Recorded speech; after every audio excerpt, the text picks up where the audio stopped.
ABP news, सर्वसामान्य जनतेचं खुलं व्यासपीठ। मुरबाड शासकीय विश्रामगृहातील ध्वजस्तंभातील अनियमिततेच्या विरोधात पत्रकार प्रकाश जाधव यांनी तीव्र पाऊल उचलले आहे। शासनाने 125 फुटांचा ध्वजस्तंभ उभारण्यासाठी प्रशासकीय मान्यता व 10 लाख रुपये निधी मंजूर केला असताना सार्वजनिक बांधकाम विभागाने केवळ 40 फुटांचा ध्वजस्तंभ उभारून शासकीय कार्यालयातील ध्वजारोहणाला दुर्लक्ष केले।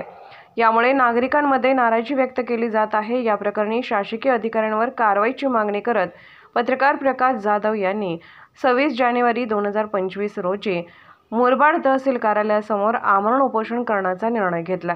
ध्वजस्तंभातील अनियमितता मुरबाड येथील शासकीय विश्रामगृह समोरील 125 फुटांचा ध्वजस्तंभ उभारण्यासाठी प्रशासकीय मान्यता आणि 10 लाख रुपयांचा निधी फेब्रुवारी 2023 मध्ये मंजूर झाला होता। तथापि उपअभियंता यांच्या आदेशानुसार 125 फुटांचा ध्वजस्तंभ उभारण्याऐवजी अवैधपणे केवळ 40 फुटांचा ध्वजस्तंभ उभारला आणि ध्वजारोहणही शासकीय कार्यालयात न करता त्यावर ध्वजारोहण केले। या अनियमिततेमुळे शासनाने मंजूर केलेल्या निधीचा चुकीचा वापर आणि शासकीय कार्यालयामध्ये असलेली उदासीनता दिसून आली आहे।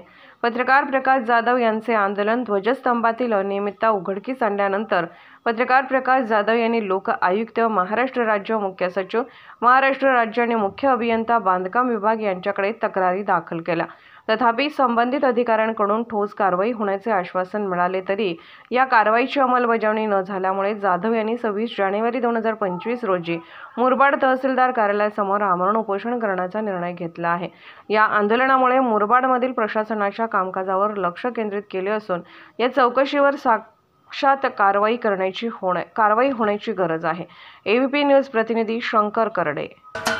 महाराष्ट्राचे सर्वमान्य दैनिक समर्थ गावकरी अहमदनगर, पुणे, नाशिक, जळगाव, धुळे, नंदुरबार, सोलापूर, कोल्हापूर, सांगली, सातारा, मुंबई, ठाणे, पालघर, रत्नागिरी, रायगड, सिंधुदुर्ग, नांदेड, उस्मानाबाद, बीड, औरंगाबाद, नागपूर, गडचिरोली, भंडारा, गोंदिया, अकोला, यवतमाळ, बुलढाणा येथून एकाच वेळी प्रसिद्ध होणारे एकमेव दैनिक, सर्वसामान्य जनतेचे खुले व्यासपीठ।